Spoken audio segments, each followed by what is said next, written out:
मांडीला विठूचा गजर हरिनामाचा झेंडा रोविला विठूचा गजर हरिनामाचा झेंडा रोविला वरवंटी चंद्रभागेच्या घाटी राम मान। आपने मेरा चैनल सब्सक्राइब नहीं किया हुआ तो पहले सब्सक्राइब के बटन पर क्लिक करके मेरा चैनल सब्सक्राइब कर लें और साथ वाले बेल के आइकन पर लाजमी क्लिक कर लें ताकि हर आने वाली वीडियो के अपडेट आपको बर वक्त मिल सके।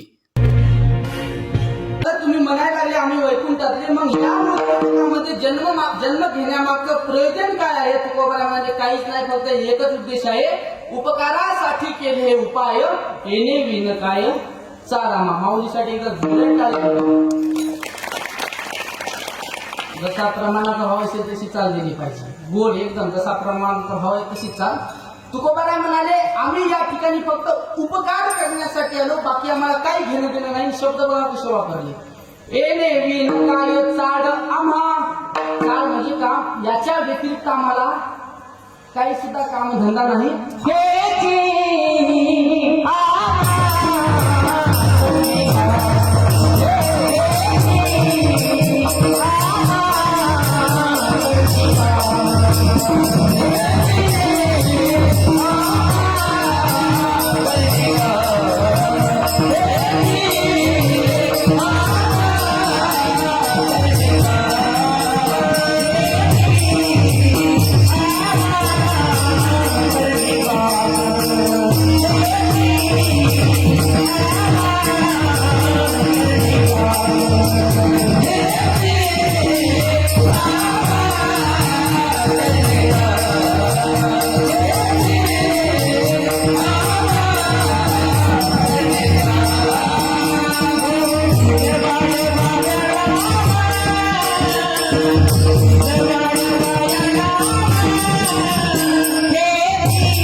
याच्या व्यतिरिक्त आम्हाला काही काम धंदा नाही, येणे विन काय चारामा, बाकी काही घेणं देणं नाही। बरं, आता 5 जण सांगितले उपकार करण्यामध्ये, 5 जण नदी उपकार करण्यासाठी, पर्वतापासून उगम पावल्याच्यानंतर जोपर्यंत समुद्राला मिळत नाही तोपर्यंत ती जगावर फक्त उपकार करत चालते नदी। त्याच्यानंतर वृक्ष हे परोपकारासाठी आहे, तुम्ही आंब्याच्या झाडाला आंबे आल्यावर खालून एक बोटा मारा की तुम्हाला 2 आंबे देतील, उपकार करण्यासाठी नाही। एखाद्या झाडाने तुम्हाला फळ फूल दिलं, निदान ते सावली तरी देते तुम्हाला, हे उपकार करण्यासाठी। त्याच्यानंतर नंबर लागतो तो गायीचा, गाय हे सुद्धा उपकार करण्यासाठी आहे। नंतर नंबर लागतो पृथ्वी मातेचा, धरणी सुद्धा उपकार करण्यासाठी आहे। आता आमची उदाहरण सांगतो, तुमच्या लक्षात येईल कसं। माणसाची लात लागली माणसाला तर माणसं सहन करतात का? जरा विको कमी करा। माणसाची लात माणसाला लागली तर माणसं सहन करतात का? बोलत चला माझ्यासोबत मी हनवून गेले बरं का, बोलत का मी दुश्मन हो का तुमचा? मागच्या वर्षी आलतो ना मी, थोडा पाहिल्यासारखं वाटायलाच नाही, मग बोलत चला ना, काय अडचण नाही। मी भाषा कळायला लागली का? काय बोला ना, का तुम्हाला प्रेमाची भाषा समजत नाही? बोला ना, मी सांगितलं फक्त बोलत चला, ते नाही बोललं असं वेगळं गेलं का मग विसरून जाते। मोह काम म्हणजे म्हशीचा वगैरे सारखा आहे, फिरवत खायचा नाद लागला की दुधाचं विसरून जात असतो। नाही फक्त बोलत चला, काही नाही कळलं तरी चालते, फक्त बोलत चला। काय सांगलं कीर्तन, तुला कशाला बोलवलं ना, थोबा कोणत्या तू सांग। त्या दिवशी कीर्तनात बाई मी आम्हाला फोटो घालतं, म्हातारी उभी राहिली, तुला कशाला बोलवलं, थोबा कोणत्या तू ठांगली बराबर की आहे तिथे, त्याचे कुठं चुकत आहे, पैसे मिळाले द्यायचे पण ठोक्यान द्यायचं ना। अहो गर्दीतून चालताना माणसाची लाट माणसाला लागली तर माणसं सहन करत नाही। आणखी सोपं सांगतो, आता हरिपाठ होऊ द्या, दन दन हरिपाठ झाला, पंगत बसली तिकडे की बाया इथून पळत, माणसासकट सांगायला लागलो ना मी. माणसं काय इथून पळतात, पळता पळता एखाद्या बाईचीला बाईला लागू दे, लगेच बोलतो थोडा तुला दिसन झालं का, नाही मला लागा नाही.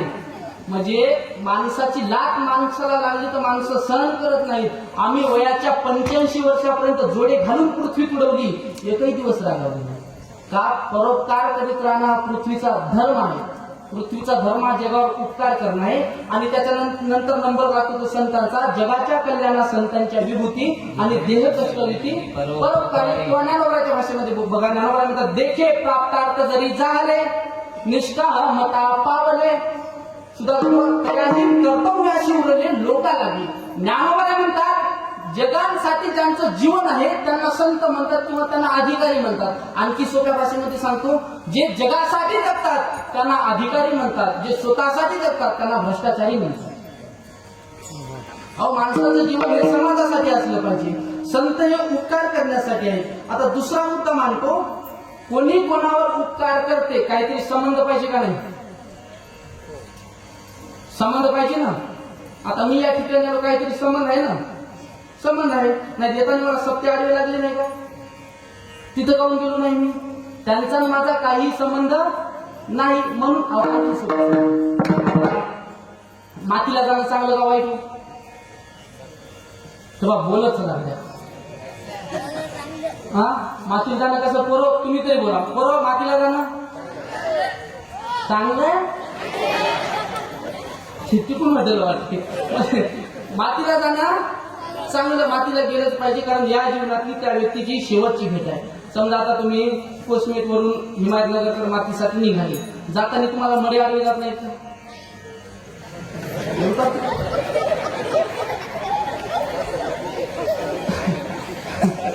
जाताना मडे आडवे जातात, तिथं काऊन जात ना? तिथं काऊन जात? हसण्यावर येऊ नका, माझा मुद्दा तुम्हाला पटला पाहिजे. हा, संबंध नाही म्हणून तुम्ही जात ना. म्हणजे संबंध असल्याशिवाय उपकार परोपकार ह्या गोष्टी होऊ शकत नाहीत. हा एक मुद्दा झाला. आणि दुसरा मुद्दा असा असते, त्यांचा आपला काहीच संबंध नाही तरी सुद्धा उपकार करते माणूस. उदाहरण सांगतो, आता हिमायतनगरचा माणूस आहे, त्या व्यक्तीचा तुमच्या गावातला कुणाचाही किळ मात्र सुद्धा संबंध नाही, काहीच संबंध नाही. तुमच्या गावाच्या शेजारी 2 एकरच्या बुवानं वावर विकत घेतलं, त्याच्यामध्ये चांगला कांदा लावला आणि तो बुवा हिमायतनगर निघून गेला. त्या कांद्याची एवढी पात झाली, मोठी पात झाली, हिरवगार शेत दिसायला लागलं, 4-5 म्हशी आल्या आणि ती कांद्याची पात खाऊ लागली आणि तुम्ही डोळ्यानं बघितलं. व्यवहाराने बोला, तुम्ही काय करता? काय करता? हिसकावून दिसाल ना. काय हिसकावून देणार? तुमचा त्याचा काय संबंध? बोला, तुम्ही बोला, मी चहा पिऊन येतो. तुमचा त्याचा संबंध काय आहे? काय हिसकावून देणार? याचं उत्तर आहे, नुकसान झालेलं देखवत नाही म्हणून तुम्ही हिसकावून. बरोबर आहे? नुकसान झालेलं देखवत नाही म्हणून तुम्ही हिसकावून देणार. हे तुम्हाला कळालंच नाही. आणखी सोपं सांगतो, अजून सोपं करतो. आमची आजी होती, आमच्या ज्यात आम्ही पार लगे 7वीला होतो तेव्हापासून कीर्तन करतो. 7वी-8वीला होतो, आनंदीला होतो तेव्हापासून मी कीर्तन करतो. जरा लहान होतो, म्हणजे आता काय म्हातारा झालो नाही, आता बी लहान असा, पण तेव्हा जरा कमी घ्यायचो. वेळ कीर्तनाचा वेळ. आलं लक्षात? बदल एवढं जरी लक्षात जरा लहान होतो आपल्याला. तर मी कधी जरी कीर्तनावर घरी गेलं तरी आमची आजी उठायची. त्याला आता कळालं, पण कळालं ना, शेवटपर्यंत का होईना कळालं ना, बस. ज्याला नाही कळालं उद्या संध्याकाळी जेवायला. मी कधी जरी कीर्तनावर गेलो तरी आमची आजी दार वाजवा. आम्ही दार वाजवली आजी उठायची. बाबा मला माहिती, बाबा आला, ये बाबा बस. मला माहिती आहे कमीत कमी अर्धा तास तिचं प्रवचन ऐकायला कसं माहित मला. मी किती उशीर होते बस नाही. बाई म्हणत, बाई उद्या सकाळी बोलू, आता झोपू दे मला. नाही म्हणे, सकाळी उठायच्या आधी निघून जातो, बोल म्हणे जरा. बसलो तिच्या जवळ. काय म्हणे? हे म्हणजे काय? हे म्हणजे काय? हे तेव्हा माहीचं म्हणजे काय? म्हणून माहीचं रोज घरानं करणार माझं रोज. मी म्हणलं काय झालं तिचं? काय झालं? एवढे पोहे त्या बाईने फेकून दिली. म्हणलं मग शेंगदाणे तर मुठीने टाकायला लागले, तेल तर पाण्यासारखं टाकायला लागलं. रोज घरानं करायची माझं रोज. बिचारी आता वारली पण रोज घरानं करायची. मी एक दिवस म्हणलं, व्हाय का म्हणलं, तुला करायचं का? तुला ऐका बरं, तुला करायचं काय म्हणलं, तुला आणून द्यायचं आहे का तुला करायचं आहे? करणारी माझी आई आहे, आणून देणारी माझे वडील आहे, तर तुला करायचं काय म्हणलं? ज्या दिवशी तुला चहा नाही भेटला, ज्या दिवशी तुला भाकर नाही भेटली, त्या दिवशी तू मला बोल, मी सांगतोय. त्या दिवशी मी सांगतोय तुला प्रॉब्लेम काय आहे म्हणजे, तुला करायचं काय म्हणलं, तुला कर. तू माझ्याजवळ रोज माझ्या आईचं घरानं करतो म्हणलं, तुला करायचं काय? त्यावेळेला माझी आजी म्हणे नाही म्हणे, तसं नाही म्हणे. पण माया म्हणे तसं नाही, मग तुला करायचं काय? तू रोज माझ्याजवळ घरानं करते म्हणे, करतो म्हणलं, असंच केलं तसंच केलं, तुला करायचं काय का म्हणलं? एक लक्षात ठेवा, मी मया मथारीवर घेऊन इथल्या डंगराचं सांगायला लागलो, हे बी जाणार मला इथल्या मथारीला आणि इथल्या मथारीला सांगायचं आहे, तुम्हाला करायचं काय? हा येऊन जाऊन त्या सुनाचं गाणं करता, किंवा बायकोन असंच केलं किंवा बायकोन तसंच केलं, तुला करायचं काय? महाराज मला तळतळायला लावून गाव तुम्ही तुमच्या लेकरासारखं. हा तुम्हाला करायचं. महाराज काका त्या पोराची कोंडी होती, त्या पोराची होती कोंडी. जर का ते बायकोकडून बोललं का, आई तुला काय करायचं का, तुम्ही पहिल्यापासून अशीच माझ्या हातामध्ये हलकीच घेते, गली गली जाऊन सरिता काकू आमचा पप्या बैल झाला बैल, आमचा पप्या काय, आमचा पप्या या केरसुनीच्या नादाला आमचा पप्या बिघडून गेला. म्हणता की नाही घडे गे म्हणत ना का? पहा ना यायचं यायला कळाल्यावर कशा हसत होता. हा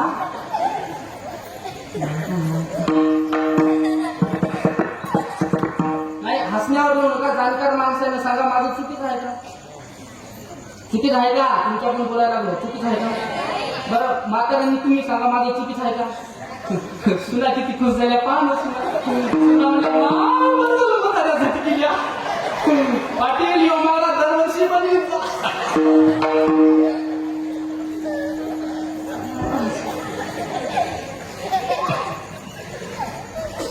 तुम्हाला सांगू मला जमाना. बरं मला सांगा चुकीचं आहे काय? तुम्हाला करायचं काय?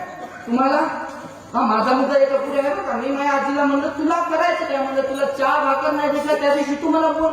माझ्या आजीच्या डोळ्याला पाणी आलं. तिनं सांगितलं हे बघ मला काही करायचं नाही. तुमच्या संसाराशी तुमच्या प्रपंचाच्या बद्दल मला थोडंसं सुद्धा काही घेणं देणं नाही म्हणजे. पण एक काळ होता आपली फार गरिबी होती आणि होताच तसा काळ.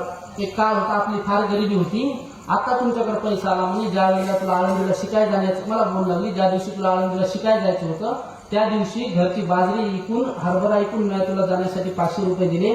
आता तुमच्याकडे पैसा आला. एक काळ होता मी स्वतः शिळ अन्न कन्या बाजरीच्या कन्या खाऊन शिळ अन्न खाऊन नाही पिटलेलं अन्न खाऊन आम्ही दिवस काढले. तर आता तुमच्याकडे पैसा आला. माझा आणि तुमच्या संसाराचं काही घेणं देणं नाही. मला वेळेवर चहा भेटते, मला वेळेवर भाकर भेटते.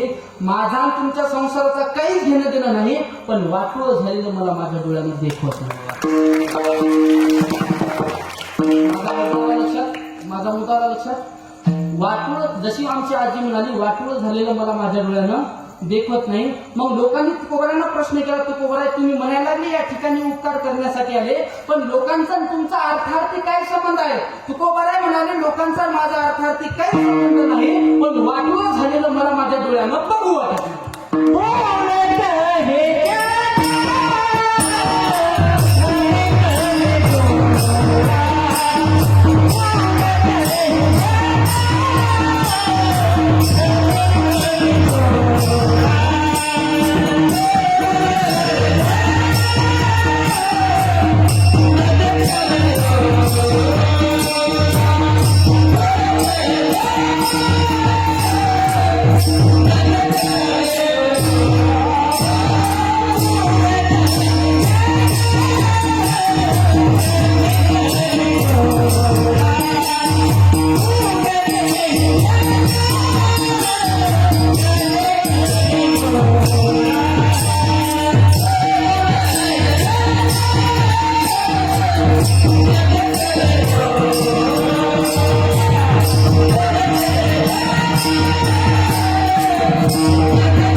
लोकांचा तुमचा अर्थार्थी काय संबंध आहे? तुकोबारा म्हणाले लोकांचा माझा अर्थार्थी काहीच संबंध नाही, मला काही घेणं देणं नाही.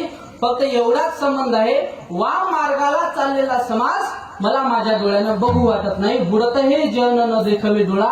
आणि याच गोष्टीमुळं येतो कळवळा म्हणून या की बाबा रे, संत या ठिकाणी आले आणि त्यांनी लोकांवर नजर टाकली तर बघितलं तर समाज चुकीच्या मार्गाला चालला, वाम मार्गाला चालला. ज्ञानोबा म्हणतात विषय विषयाचा परिपाडू, गोड परमार्थ लागे कडू, आणि कडू विषय तो गोडू जीवाशी झाला.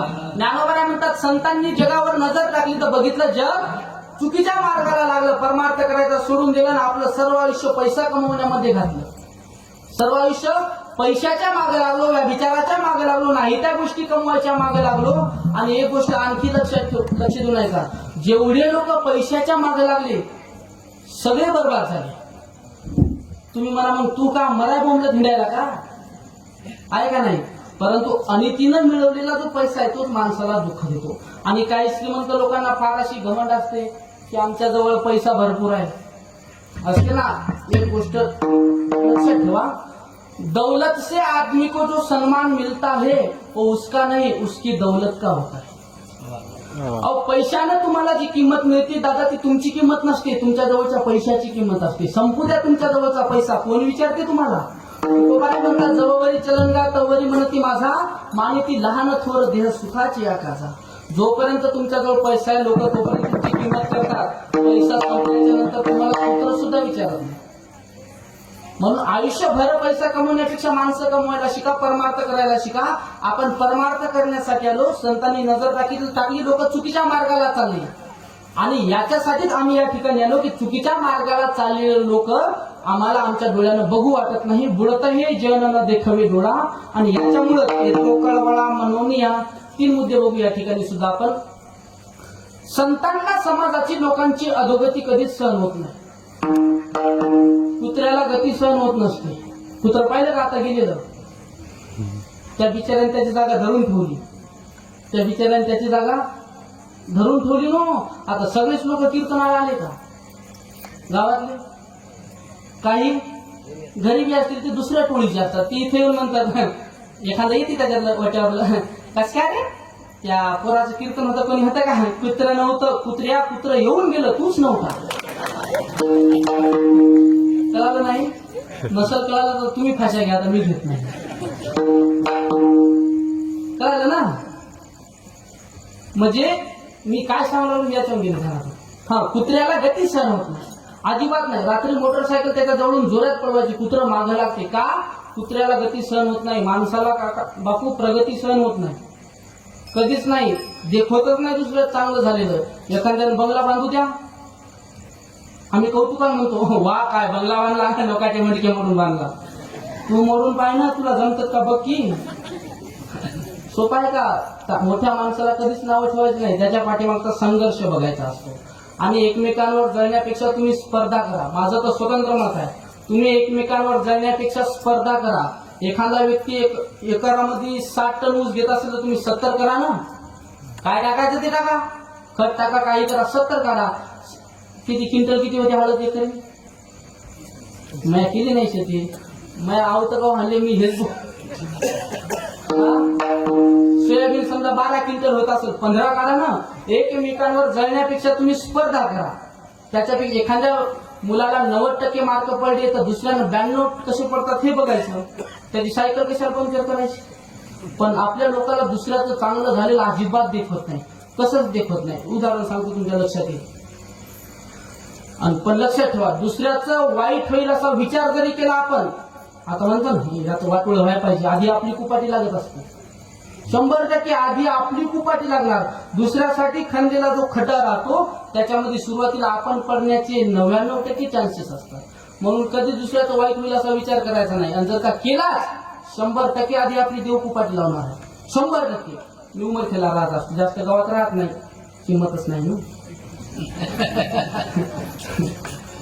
चालत उमरखेला राहत असतो.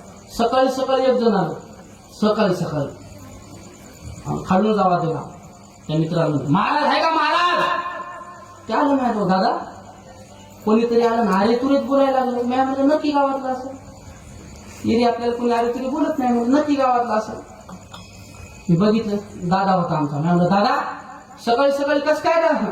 आलो मी पायाजवळ बसलो, बारीक तोंड गेलो. तुला नारायण माहिती आहे का? म्हणून कोणता नारायण? ते आपल्या धुऱ्याच्या वरून त्याचा धुरा आहे. मी म्हणलं हा त्याचं काय झालं? एवढं बारीक तोंड करून बोलू लागलं, मला वाटलं 100% ते तुम्ही बी जाण्यावरच बसले. 100% ते गेलं. मी म्हणलं दादा एवढा बारीक तोंड करून तू सांगायला लागला, म्हणजे नेमकं झालं काय? बोर घेतला म्हणे त्यानं. काय म्हणतात मारला का घेतला? बोर मारला म्हणे त्यानं. मी म्हणलं मग मारू दे म्हणलं, तुला आंबट व्हायला काय? लईच पाणी लागलं म्हणे त्याला. मी म्हणलं मग त्याला पाणी लागलं तर तुला, त्याला पाणी लागलं तेव्हापासून मला झोप नाही ना. मी म्हणलं इथं पाणी मुरायला लागलं का त्याच्या बोरचं? पण मी म्हणलं मग बरं काय करू म्हणलं. नाही म्हणजे तू गावाकडे चल म्हणजे मला. मी म्हणलं दादा म्हणलं मी गावाकडे येऊन काय त्याच्या पाण्याच्या उजवणीचं कीर्तन करायचं का काय करायचं म्हणलं? हा काय करू म्हणलं चल म्हणे गावाकडे. म्हणजे कशाला म्हणजे आपल्याला बोर घ्यायचा म्हणे, आपल्याला बी बोर मारायचं. मी म्हणलं मारलं म्हणलं मग मी कशाला, तू पाणी सांग म्हणजे मला पाणी कळत असते दादा, मला पाणी कळते त्याच्यातलं. मला पाणी कळलं असतं पाटील कीर्तन केलं असतं. हा नारळ घेऊन हिंडलो असतो मी सगळीकडे. पाणी आपल्याला कशाचं कळते मला त्याच्यातलं काही कळत नाही. आणि तुम्हाला सांगतो अजिबात महाराज सगळ्यात कीर्तनकार लोक भरोसा ठेवत जाऊ.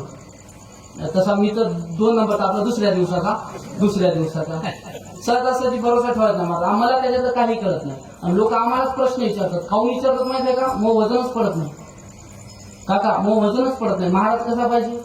सफरचंदासारखी गाय, फुटबॉल सारखी ढेरी, खांब्यासारखे हातपाय, रट्याच्या रट्या असल्या की महाराजाचं वजन पडते. मी असा मायकाच्या दाढी सारखा धरता, दाढी नाही बॉडी नाही, आपलं वजनच पडत नाही. एकदा चोपदार मी अंगावर धावला, सरळ बाजूला महाराज येणार आहे. म्हणलं बापू मीच महाराज आहो.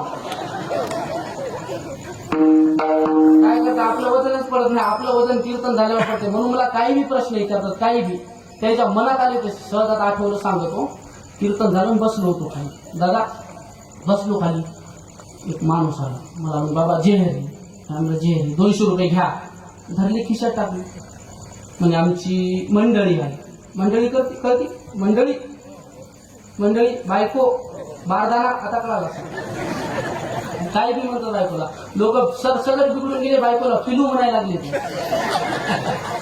बिघडून गेले महाराज, संस्कृती ध्यान नाही का, ही नाही महाराज, जग बिघडून गेले महाराज. बरं ते जाऊ द्या. मला प्रत्येक कुत्र्याचा आहे का मांजराचा आहे का काहाचा आहे होते? बरं जाऊ द्या. पिलू काय 60 किलोचा असते ना? हा 60 किलो ज्याला पिलू म्हणत नाही, आमच्या इकडे त्याला सांड म्हणतात. बिघडून गेले माणसं. आमचा भजन आहे, बायकोला गबरू म्हणतोय, नाव सांगत नाही. गबरू काय करता म्हणजे आमची मंडळी आहे. मी म्हणलं बरं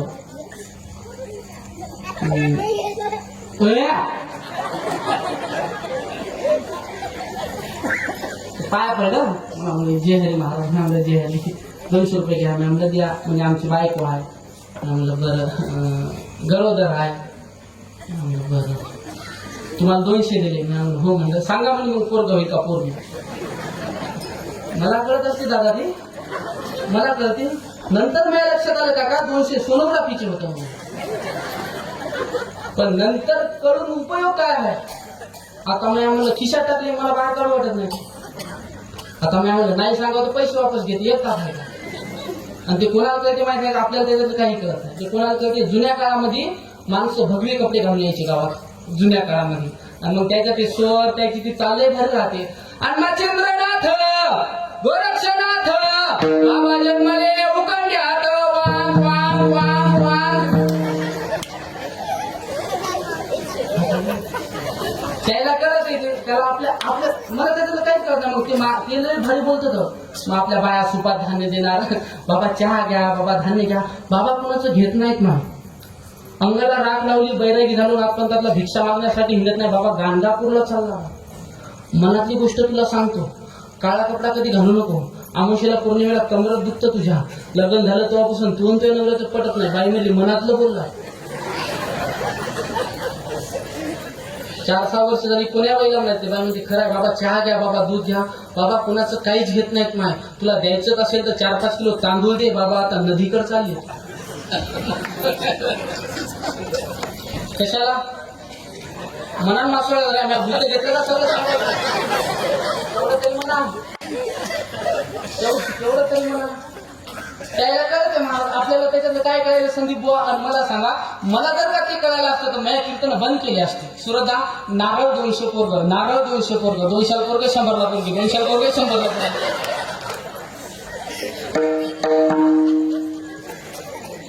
बिगर भांडवली धंदा केला तर बापू 200 पोरग 100 ला. पण मी आम्हाला नाही सांगत तर पैसे वापस देते. पण मी चॅप्टर मानून म्या बायावर केल्या, मी आम्हाला जाय पोरग होणार ते मया पुढचं निघलं, नाही झालं तर पोरगी नक्की होणार.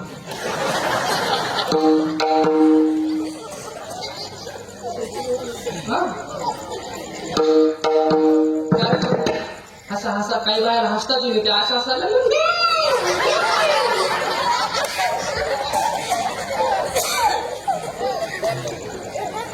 आपल्याला त्याच्यातलं काही कळत नाही महाराज, काहीच कळत नाही. ते मला म्हणे पाणी सांग म्हणे. अरे मी म्हणलं दादा मला काही कळत नाही म्हणलं. सांग म्हणे रोज 2 गाव बोंबल्यात म्हणतो म्हणे, तुला मग पाणी कळत नाही का बुवा पुरून म्हणतो. मी म्हणलं दादा मला कळते म्हणलं, नाही असं नाही मला कळते म्हणलं, पण तांब्याभर प्यायचं का गिलासभर प्यायचं एवढंच कळत नाही. आता मया नाही म्हणलं ना काका, मया नाही म्हणलं त्याला आयडिया दिली. त्याला माहित होतं महिन्यात स्फोट आपल्याला बरोबर होते ते. त्यानं 500-500 7-8 नोटा काढल्या, 500-500 नोटा काढल्या. अशा मी पुढे अशा मोजल्या कर आणि अशा दाखवल्या. त्या नोटा पाहिल्या की मला चौघड झरेच दिसू लागली. जिकडं पाणी तिकडं भीतीतून पाणी दिसू लागलं. आता हिरव्या पाण्यामुळे पांढरं पाणी कळत नाही का बाबा, चट कळत आहे. मला कळते म्हणलं चल गेलो वावरात, पण मला कशाचं कळते पण आव्हानाला लागते. मी म्हणलं जा नारळ आण म्हणलं. पाट आणत एका पाटावर त्याला बसवलं, एक नारळ मी हातात घेतलं, अख्खं वावर फिरलो, कोठच नाही फिरलं. नारळ कोठच नाही फिरलं. मी गेलो कटाळू हिवराच्या झाडाखाली गेलो आणि नारळ घेतलं, मीच गरतून फिरलो.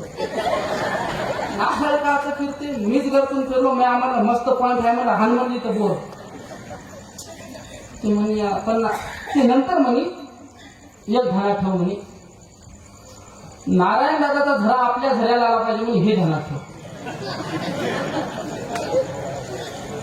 बोर घ्यायचा म्हणे आपल्याला, पण नारायण दादाचा झरा आपल्याकडे आला पाहिजे, त्याचं पाणी इकडे आलं पाहिजे म्हणजे असा बोर घ्यायचा. मी म्हणलं हिचं पंचायत झाली, पण त्याला एक मग टेक्निक असते. आता माझ्याकडे क्लास लावा सगळ्याला शिकवतो. त्याला कसं राहते, आता एक पॉईंट इकडं आणि एक पॉईंट इकडं, मग त्याला असं पाहावं लागतं. एकदा इकडं पाहायचं, एकदा इकडं पाहायचं. नाही म्हणलं दादा लागते म्हणलं पाणी, पण आपल्याला कमीत कमी 1200 फूट बोर घ्यायला लागतील. एवढ्या खोलक्यात विचार करणार नाही म्हणलं, कमीत कमी 1200 फूट बोर घ्या. मी दिली पिन ठोकून त्याने विचार केला होता 1200 म्हणल्यावर 5 लाख रुपये तरी लागतील. त्याने हिशोब लावला, 2 लाख रुपये उसाचे होतात, 1 लाख रुपये हळदीचे होतात म्हणे, 1.5 लाखाच्या बायकोचं सोनं मोडतो, 50 कमीच पडायचं. इस्लापूरच्या मेवणीला 50 मागतो म्हणे. मेवणीच्या परस्पर मला नाही म्हणत नाही म्हणे, घेते 5 लाख म्हणे. मला म्हणे जमते म्हणलं की मला जमीन उचलू फेकू लागली. माया म्हणलं आता जर का पाणी नाही लागलं तर पण्या हे तुला बोरात टाकू मारते म्हणलं. इथं नाही पाणी लागलं तर मशीन बनवली, नारळ बाजूला केली मशीन सुरू. 400 फूट गेलं मावली, नुसता फुफुटाच, नुसता धुरटा 400 फूट गेल्यावर. तेवढ्या गडबडीत त्याला मी आकडा असं बघितलं, असं बोलला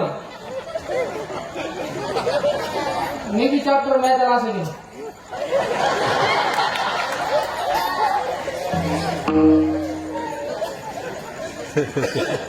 मया म्हणलं दमधर म्हणलं, दमाला फळ राहते, दमाला फळ राहते म्हणलं, दमधर म्हणलं. 800 फूट बोर गेला, नुसता फुफुटच. मला भर हिवाळ्यात घाम आला, डोकं मेंदूत पण पडलं. म्हणलं काय करावं काय नाही. माझ्या गावातला एक जण गाठला, अविनाश भाऊ सारखा. मी म्हणलं तुम्हाला 500 देतो, मला गावात नेऊन सोडा. जर वावरात पडलं मागं धोत्रानं पळणं होत नाही, काय नाही, खेळू मारली म्हणलं तुला. हे गावात माऊलीसारखे संदीप दादासारखे 4 माणसं धरत हे भांडण लावून करायला. हा वावरात बेदो म्हणेल मला धरून. मी म्हणलं अविनाश भाऊ तुम्हाला 500 देतो, मला गावात नेऊन सोडा. गाडीवर बसलो, घरी घेऊन सण झोपलो, गुंडावलं. 1200 फूट बोर गेला सुरतचा, नुसता फुफुटा, पाणी नाही काय नाही. मला त्याच्यातलं काहीच कळत नाही, खरंच कळत नाही महाराज. आता मी कोणाला आशीर्वाद देतो म्हणलं तरी लागत नाही लागत. आशीर्वाद द्यायसाठी ज्ञान पाहिजे, सुधारणा शाप द्यायसाठी तप पाहिजे. आपल्याजवळ दोन्ही नाही, मग आशीर्वाद तर लागतच नाही. मागच्या वर्षी सहज एकाला दिलता, चालता चालता जाय म्हणलं तू कल्याण होईल. यावर्षी भेटलं मी म्हणलं कसं काय बरं आहे का? हो म्हणे 2 एकर इकलं म्हणे आपण, झालं म्हणे कल्याण. असा आपला आशीर्वाद. शापही लागत नाही मला, त्याच्यामुळे मी देत नसतो. आता म्या म्हणलं होतं पाणी सांगितलं होतं 1200 फूट बोर मारला, नुसता धुरगाच लागला. गुंडाळून घरी जाऊन झोपलो. सकाळी सकाळी आलं, चिखलानं भरलेले कपडे, ते बायावरी केलेल्या, आलं असं बारीक पोळ करून या पायाजवळ बसलं. बाबा उठ ना महाराज, कसा झोपला? मग सत्यानाश करून कशी झोप लागली तुला? उठ ना.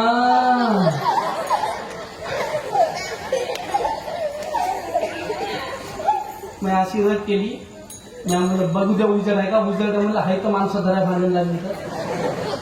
मी उठलो. मी म्हणलं तात्या आधी आंघोळ करतो, देवपूजा मग तुझ्या पाण्याची पूजा. मेल्या म्हणे नुसता फुफुटा लागला म्हणे तुला सत्यानाश होईल. मी म्हणलं माऊली मग जेव्हा व्हायचा तेव्हा होऊ दे. मी आता तो आजच झाला. रामकृष्ण.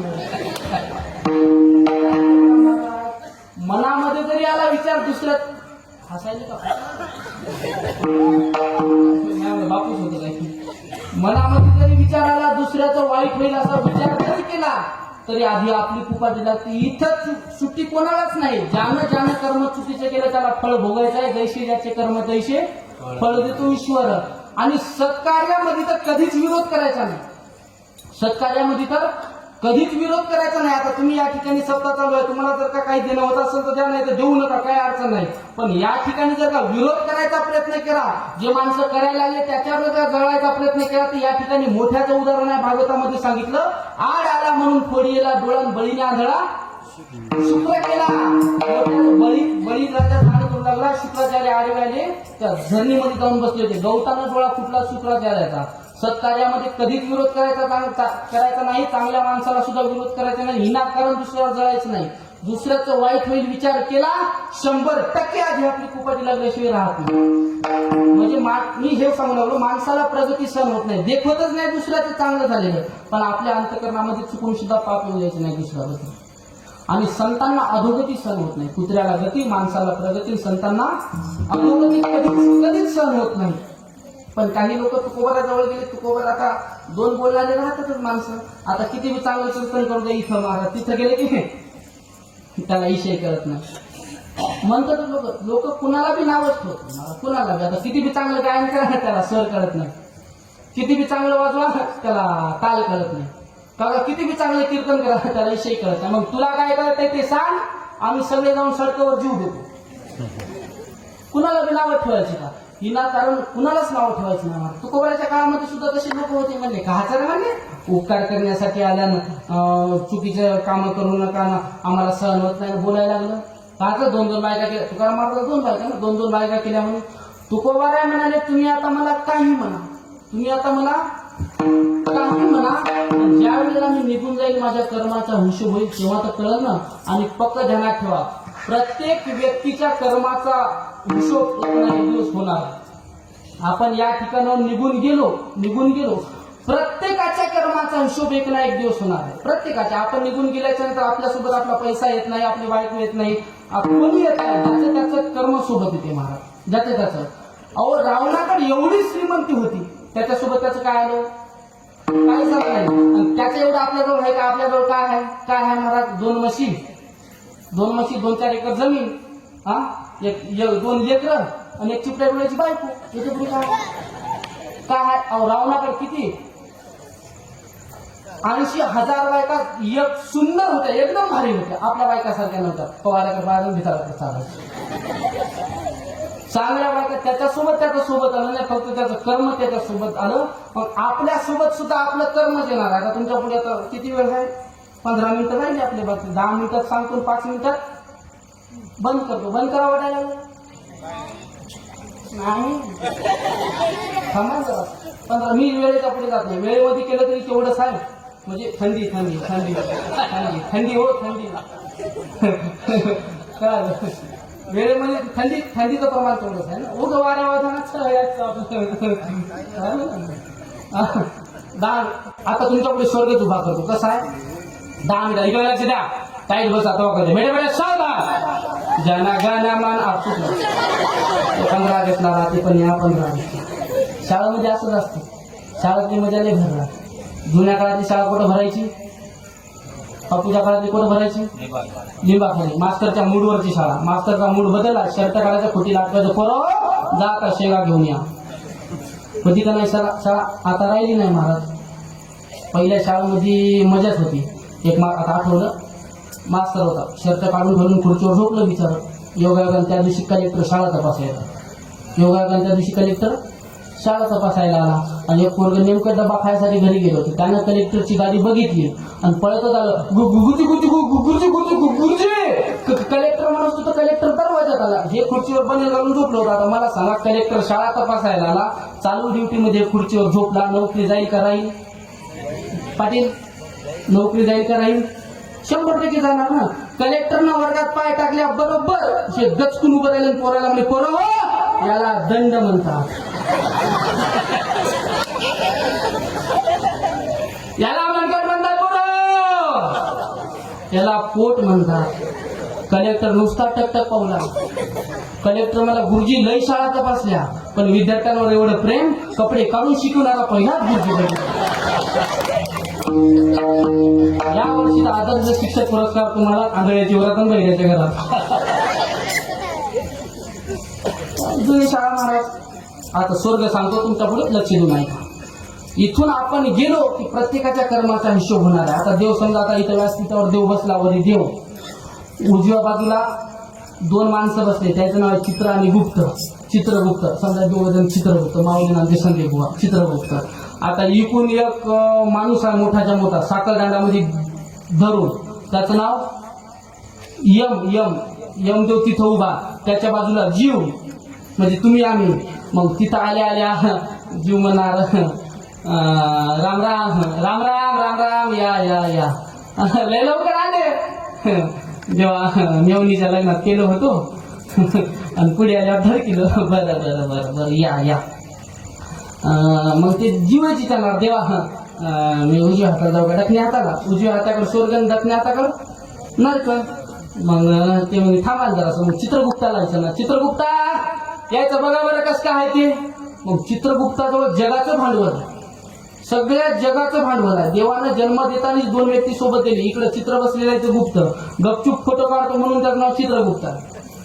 गपचूप ते तुम्हाला वाटते मला कोणीच पाहिजे. जिथं कोणीच पाहत नाही तिथं देव पाहत असतो. ते तुमचा बरोबर फोटो काढून घेणार मला. ते मग तिथं काही चालत नाही. दूरच्या धाब्यावर जाऊन प्यायची. गावातले ओळखतील म्हणून गाडी पाठीमागून लावायची. चित्रगुप्त फोटोच काढून घेते महाराज. मग ते म्हणा चित्रगुप्ता यायचं बघ बरं कसं काय आहे ते. मग ते बरं का हे घे मला करूनच दाखवतो. मग त्याची वही काढणार. चित्रगुप्त आपली एक वही काढणार. त्याच्याजवळ आता तिथं बोट लावलं की आधार कार्ड स्कॅन होते. हा केवायसी केली का नाही लाडक्या बहिणीची?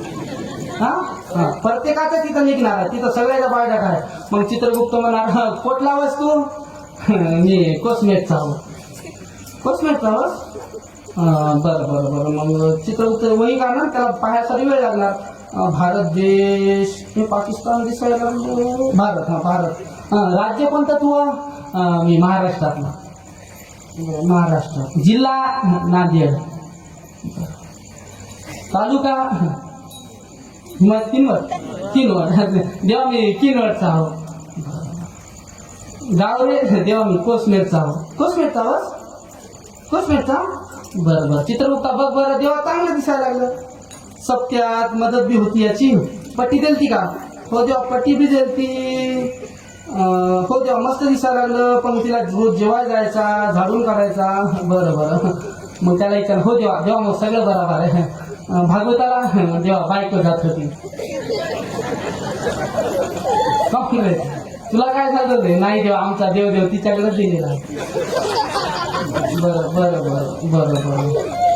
देवा याचं सगळं मस्त दिसायला लागलं. पण काला झाल्यावर अंग टाकलं म्हणून पिला होता. याला नरकात घाल रे. किती पेपर मारता करा. एक टोकन जरी दारू पिली का लेवल येऊन जाते त्याची लेवल येऊन जाते. मग हे जशाचा तसा हिशोब वर गेल्याच्यानंतर प्रत्येकाचा निघणार आहे. जेवढे जेवढे चांगले कामं ते आपल्याला उजव्या हाताला घेऊन जाणार आहेत आणि जेवढे जेवढे वाईट कर्म केले ते सगळे डाव्या बाजूला जाणार आहेत. मग जीवनामध्ये प्रत्येकानं फक्त कर्म चांगले करायचे. एकदा सर्वांनी भजन करा, हात वर करू सगळ्यांना, सगळे जण